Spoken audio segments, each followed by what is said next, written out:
So the morning keynote, we are absolutely thrilled, and you're probably tired of hearing me talk, so we're going to do a little handoff here.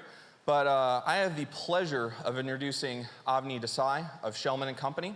She is an EVP for them, and she comes from an ethical hacking background. She's seen the whole gamut, from being a penetration tester to working with executives to finding out what it means to go from being hands-on keyboard all the way up to working with executives in new companies. This is a person that you should listen to because they have the experience to show you what the career arc looks like and what yours can look like.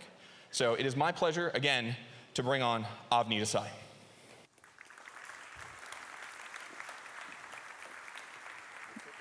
Thank you. Thank you, everyone, and good morning. I'm really excited to be here today. Let me just move this a little bit. All right. So yesterday evening, I decided to do a little bit practicing with my two kids, and I was probably ignorant in myself to do that, but I started practicing, and my daughter was trying to just hatch her hatchable, and my son heard me talking, and about 30 seconds into it, he has this look on his face, and I said, "What's going on?" He was like, "You know what, Mom? Every time our teacher goes into something that's kind of fairly boring, she has a joke." And I was like, "I'm not one of those jokes people." And he's like, "Okay." So he goes away for about 5 minutes, and he comes back, and he's like, "I got one." And I said, "Okay." And he's like, "You have to promise to say this tomorrow." So this is for him, guys. 99 little bugs in the code, 99 little bugs. Take one down, patch it around, 127 little bugs in the code. So that was for my son, and I'll tell him you all laughed, and we could start today. So what I really wanted to talk about today is technology and how it's outpacing humans, and what does it mean to go from obsolescence to relevance. So we're in the midst of some really exciting times tonight. We can call it an evolution, a revolution, a sea of change, a disruption, any type of buzzword that you want to put in there. But regardless, it's clear that society is being rapidly transformed in both covert and overt ways. You know, the digital age has completely recalibrated society as we know it. And if you think about it, the latest generation has grown up accustomed to things that were not around in the era of analog. So I have a 4-year-old and a 7-year-old at home, and I have a very hard time explaining to them that in my day, we had to rewind a VCR tape, and how that tape would get stuck, and it would break, and they just don't get it. And how Walkmans were the pinnacle of listening to music. All they've really ever known is movies streaming through the smart TV, music on demand on their iPads, and asking Alexa what time it is and what the weather is. You know, they really don't care how cool a cassette was, or what a rotary phone was, or how I had to beg my parents to have a beeper in high school. But then, you know what? Analog is out, and digital is in. And that's what society is telling us. We're in this fourth industrial revolution. You know, we're seeing a massive transformation in how society lives, works, interacts, and even sleeps. And for this to be happening, there has to be many things that are converging, both socially and technologically. And this is a perfect storm, people would say, that is causing this budding transformation. So what I want to do today is take a few minutes and talk about some of these technologies, how they were developed, where I think that they're going, but most importantly, how is it going to affect you and me in the future?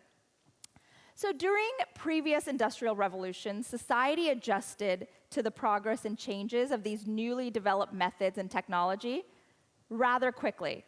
But the question that I have is, can humans today adapt at this rate of exponential change? So technology about 20, 30 years ago was just a rudimentary tool for humans, but now technology is part of our daily lives. Modern computers can process certain types of information faster than you and I can. They spin that data around in their brains called processors, and they perform calculations, invoke numerous scenarios at exceptional speeds. And now they can actually learn from their mistakes. And I think you all know what buzzword I'm going to say, AI. And actually, the first benchmark of AI was when IBM's Deep Blue beat the champion Garry Kasparov in a chess game, and this was in 1997.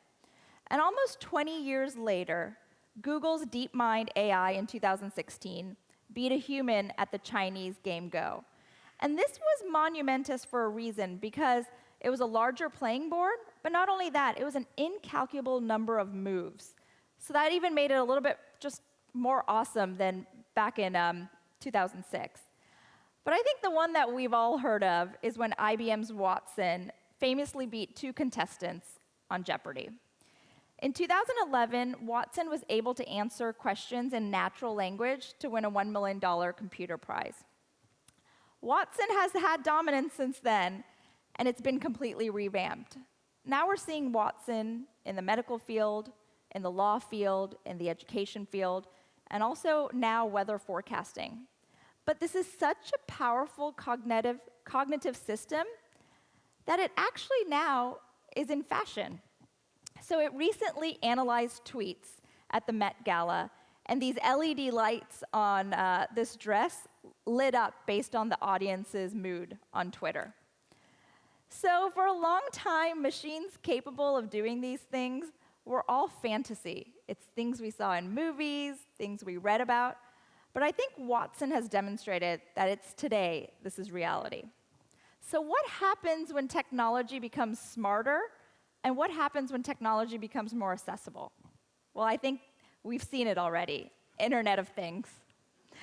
So this new method of disparate devices, everything from respirators to refrigerators, to baby monitors, to doorbells, that can collect and share this information with each other online. The internet has made connectivity easy, virtual, instant, and mobile. And as such, digitization has made possible the development of programs and apps that are helping push more and more businesses to the internet. At the same time as IoT is being developed, we're in what's something called the industrial internet. And a potentially powerful connected systems are working together to make global manufacturing and operations more efficient. So all of us know which type of sites we like to frequent, which ones we favor, which one we think are important and informative, which ones are indulgent. But in reality, digitalization is a lot more than that. It's more than just our little corner of the internet that we consider to be a daily part of our lives. This fundamental and monumental shift in society is real. These machines are becoming intelligent, are connected. And when this happens, it spurs a better quality of life. But this integration also means something else. It means a lot of data. And right now, regulations and compliance cannot keep up with the way technology is growing. We have data from all these disparate operations that can be monitored, manipulated, and hacked. That's a problem that everybody in this room thinks about on a daily basis. That's what boards think about. That's what our management thinks about. But society is not thinking about this all the time, and we know it. We're seeing it in the news every day. But the reason is, as good as growth of business and employment potential may be, humans need to keep that healthy balance between technology and trust. And we have to help them do that. You know, our machines aren't the only things that are growing smarter. Blockchain and cryptocurrency is on the rise. This is that digital form of currency that's not backed by one person, one company, one government, but it's important. And the first cryptocurrency to emerge was Bitcoin. And I didn't put him up to this, let me just tell you that. It was created in 2009 by a mysterious person named Satoshi Nakamoto. The interesting thing was his white paper was merely 8 pages long, but it outlined a peer-to-peer electronic cash system that since has been adopted by millions and millions of people. And it continues to grow. And at the same time as it continues to grow, it threatens the traditional banking system, it threatens government, but it also threatens the currency system. So while Bitcoin in itself has transformed the financial revolution, its underpinning mechanics, blockchain, is what I think is even more formative. So blockchain, what is it? At the end of the day, it's a distributed digital ledger that records every single transaction in little blocks, and it's shared by every computer. And the internet has made it possible to freely host and distribute this information online through shared connectivity. And the blockchain does the same thing for money. So this idea came from Bitcoin, but it's beginning to put into a lot of other different ways in different industries. So there's right now, blockchain is being used in Africa in small towns for entrepreneurs who are not able to get out of that small village are now able to do business throughout the entire continent. It's actually also being used to harness the World Wide Web to have supercomputers connected and organizations can rent them. And what I think is one of the coolest things blockchain is used for is now they're using it to track pills to help fight the opioid crisis. So, but again, as our money gets smarter and our blockchain becomes more widespread, one thing really still stays the same. The regulation and compliance still remains foggy, especially since cryptocurrency is bypassing this governance that's already in place right now. And as its popularity continues to soar, are we going to be in a place to control what could possibly revolutionize the world's economy? So while all these advances are going on, there is another rise that we're seeing, and that's the rise of social media and smartphones. And that's perhaps the biggest game changer that we're seeing in society today. The first social platform, was anyone on it, called 6 Degrees? No? Way back in 1997, which let you add friends and create profiles. And the next was Friendster in 2002, and then MySpace in 2003. But it was the introduction of Facebook in 2006, which gained dominance in the social media market when things really began to change on a massive scale. At first, people were wary about having their profile online, knowing whose friends are whose friends. But then, at the end of 2006, Facebook introduced their Newsfeed, which detailed users' activities. You can add pictures, you can tell them what you ate for dinner. And that actually created such an uproar that tens of thousands of people decided to boycott Facebook and decide to cancel their account. So since then, it's been normal to hear that there's been a call for tighter restrictions for Facebook and their respect for individual privacy. But at the end of the day, as of this morning, there's still 2.1 billion users on Facebook and 60 other social sites that are out there that have that same news feed as well. But social media has allowed more and more people to gain access to lots of information, more than we've ever seen before. And this has provided more opportunities for people to connect, more voices to be heard, and access to education that we didn't have. I mean, look at those YouTube videos that tell you how to do things, which we recently used at home to change, to put an Alexa light bulb in. But it's also boosting the economy and helping employers find employees, job seekers find jobs. And social media has actually created an entire new industry that's putting billions and billions of dollars to the global economy. And this growth, I would say, is especially thankful to smartphones, which played a huge part in this social explosion. The first smartphone that allowed talking and texting and web and software applications appeared in 1996. In 2003, Sony introduced the Ericsson Z1010. Did anyone have that? Yeah. Which was actually included the first front-facing camera that's intention was for web-based conferencing. But it was the introduction of the iPhone in 2007 with its touchscreen and its app store that immersed us into this new level of connectivity that we're seeing today.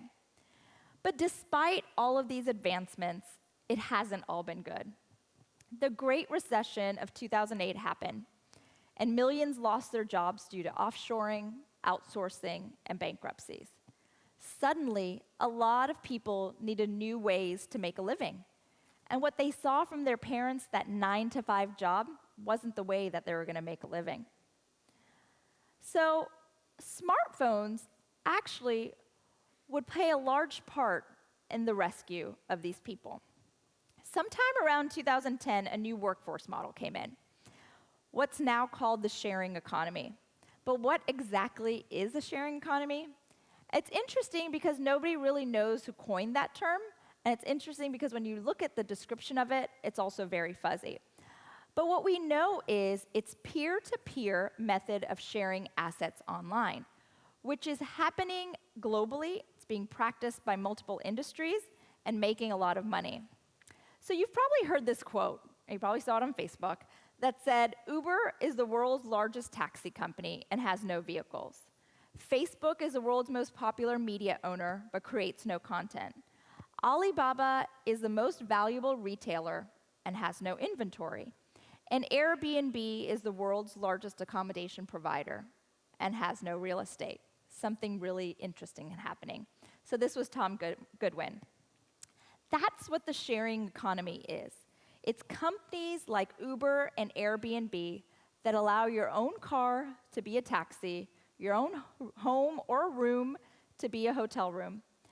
And freelancers who need jobs can go on places like TaskRabbit and Upwork and work when they want to work for a price that they decide. Turo, which I think is very interesting, is this new person-to-person car-sharing service that I recently used when I was in San Francisco, and they call it the Airbnb of cars. And what it is you put your car at, you could put it at a restaurant, you could put it at an airport, and if someone's gone for a few weeks, you're able to get their car and rent their car while they're not there. So they're saying this is going to upend the car rental industry. And this isn't just for-profit companies. We're starting to also see a sharing economy touted by non-for-profit companies, where organizations and companies can share finances and resources and pool things for the better good of the society without the corporate middleman.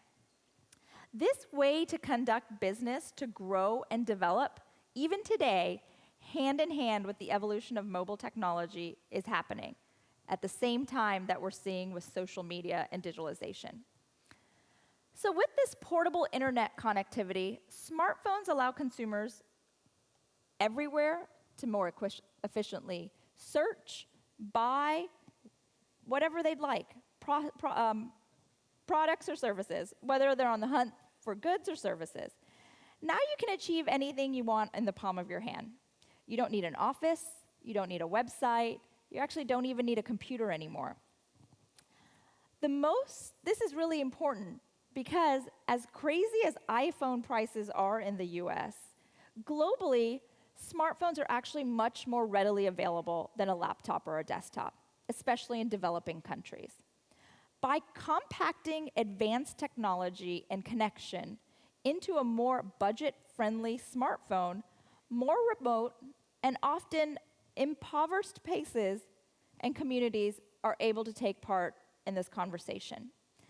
This conversation was once limited to upper and middle class, but with easier access to internet comes easier quality of life, better jobs, better living situations.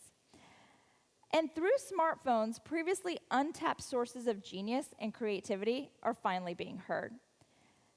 And previously unabled contractors and consumers are now being included in that narrative, using their mobile phones to work around their sometimes remote, sometimes depleted conditions. They're able to make their life easier.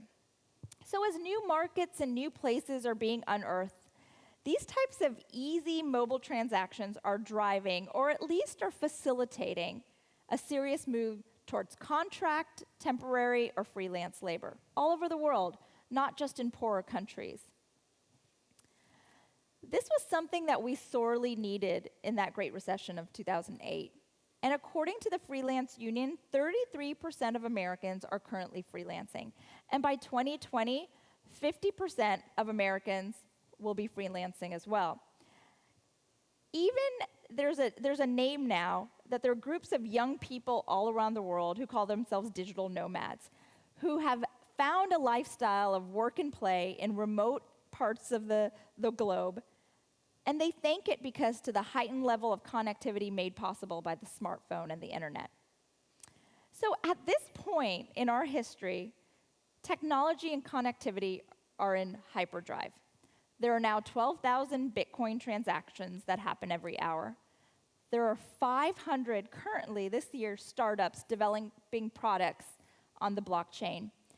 30% of the companies are already going through what they call their digital transformation. And by next year, another 30% will go as well. And there are 8.4 billion objects connected to the internet. And GE, the company that coined the term industrial internet, had $5 billion of software sales this year. And by 2020, they're going to have 15 billion. So we know that the industry is skyrocketing. But at the same time as the industry skyrockets, the job market has to evolve as well. And that's going to be in both positive and negative ways. In conjunction with these job gains in existing and new fields, these technological advances are doing something that's really meaningful. They're making a creation of these new machines that are capable of connecting to both IoT and the industrial internet to assemble tiny parts in factories, something that used to take tens and thousands of workers in factories to do. And not only that, they're starting to automate things such as shipping and packing as well. So robots are poised to take jobs outside of these factories, threatening that traditional blue and white collar jobs that we always thought were safe. And I'm not talking about telephone operators or cashiers or bartenders, postal workers or burger flippers, but I'm talking about journalists and doctors and lawyers and teachers and surgeons. You know, our embrace of technology stands to affect virtually every single job type that is out there. And we're seeing it, and the data shows it. The McKinsey Global Institute predicted by 2030, 400 to 800 million jobs will be automated. And you know what? It's easy to see why. Machines have better recall than us. They can be fed large amounts of information, and they can tap into it in an instant. Computers don't require rest, sleep the way we do. They can work 24 hours a day in their optimal condition. They can analyze and perform tasks tirelessly, 24 hours a day, 7 days a week, 365 days a year. And they're not affected by influences such as emotions, wants, needs, or desires, all these factors that can cloud judgments and intelligence of us mere mortals. So where does that leave us? Some people may say this doom and gloom and all the information that I've talked about today. Technology, for sure, has made our lives easier. It's made our lives enjoyable. It's made life more fun. We know that. But should we ask the question, at what cost are we allowing this to happen? Are we facing this future of vast populations and peoples and jobs will be where people can't make a living anymore? Then do we have to console ourselves with the opium of virtual reality? You know, that's certainly the world that's envisioned by Ready Player One, which is actually the #1 movie right now in our country. But even though I'm in security and privacy, I don't actually share this vision. There's definitely cons when it comes to technology, but I see these changes as liberating, exciting. The cyber-physical technology will eliminate the most dangerous and monotonous jobs out there, the most boring jobs that people do not want to go to. But it's going to elevate the human to a different being. Better jobs will appear that didn't previously exist today. And we're already starting to see it. Jobs such as app developers, social media managers, Uber drivers, cloud computing specialists, big data analysts, YouTube content creator, and drone operators. All of these jobs popped up within the last 10 years, and their demand is only continuing to grow in this digital transformation and as technology evolves. And really, as advanced as computers are and may become, we're always going to be more superior to them in many ways. We perform tasks, we make decisions, we solve problems, but we just don't do it with our intelligence, but we do it with our instincts, our values, our roots, our common sense, and perhaps most importantly, our experiences. Computers can be programmed with a vast amount of information, but they can't experience life the way we do. Our thoughts, our memories, and most importantly, our passion. Humans have this unique trait of creativity, emotion and inspiration that are boundless. And we don't require rules, we don't require structure, we don't require code. That's why we can write these persuasive language arguments, we can diagnose new disease, we can provide this personal and empathetic customer service, we can dance, we can paint, and we can dream up inventions. And after all, we humans were the ones that created computers in the first place. And you know what? We've always been like this. We're constantly looking to improve our quality of life. We're racing each other, we're competitive. We find best solutions, and we love doing that. Machines can be programmed to replicate these tasks, but they don't possess, and I don't believe they ever will, those innate abilities that we have, passion and experiences. So what does this all mean? You know, I think it comes back to the key to our success will be our ability to tap in to our imagination and to our creativity. We have the tools to do it. We have the technology to do it. And I consider successful individual worker as someone who controls their own destiny by letting their desires lead to their occupation, and not vice versa. And in today's world, that's going to be easier than ever. Skills have always been taught easier to those willing to learn. And right now, a wider variety of work is available to anyone. Yes, a wider variety is being opened up by technology. So it's time to take our pick. If you choose, your phone will let you work wherever you want, whenever you want, with whomever you want, at a price that you pick. And smart contracts on the blockchain will pay you when the contract is completed. The possibilities really are endless today. And we're seeing success in new areas. New precedents is being set. And all of this may seem daunting as it can appear that new breakthroughs happen every day. And how are you going to get into that? And anyone just beginning to kind of wade this widening tech field may feel like immense pressure to be the next Steve Jobs, Bill Gates, or Mark Zuckerberg. Maybe not Zuckerberg today, but, and as cliche as it may sound, change is gradual. We hear that all the time. But every chance that we take counts. Even with this kind of tectonic shift where we're seeing this digital transformation, where technology is going so fast, history has proven something, that humans have always slowly but surely are improving their lives day by day. And we've been doing this since the invention of fire.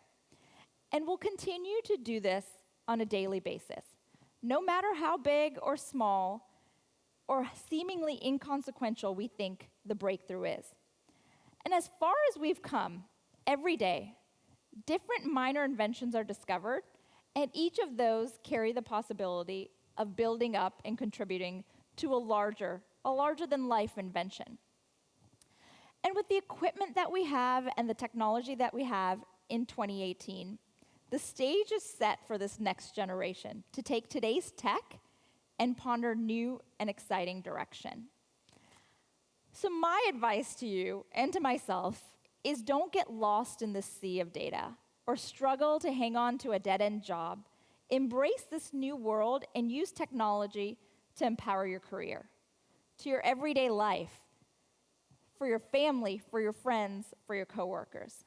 Because in truth, the framing that technology has outpaced humans and that we're being left behind is untrue. Humans have kickstarted and dreamed up every single new milestone society has marked. And we must continue to kind of dream to push past that norm because progress doesn't stop. Change is constant, and we as a race must work hard to push ourselves and our ideas forward. Just because old technology will become obsolete, humans won't. And I don't think we ever will. So there's something that I think we need to keep on doing, innovating ourselves, fixing things, breaking things, tinkering with things, and failing.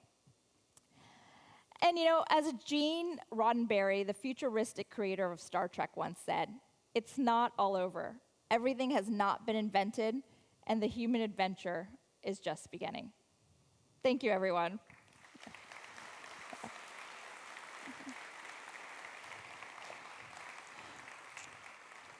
I think we have a few time for some questions. I know there's some mics if anyone has any questions. No? All right, thanks, everyone.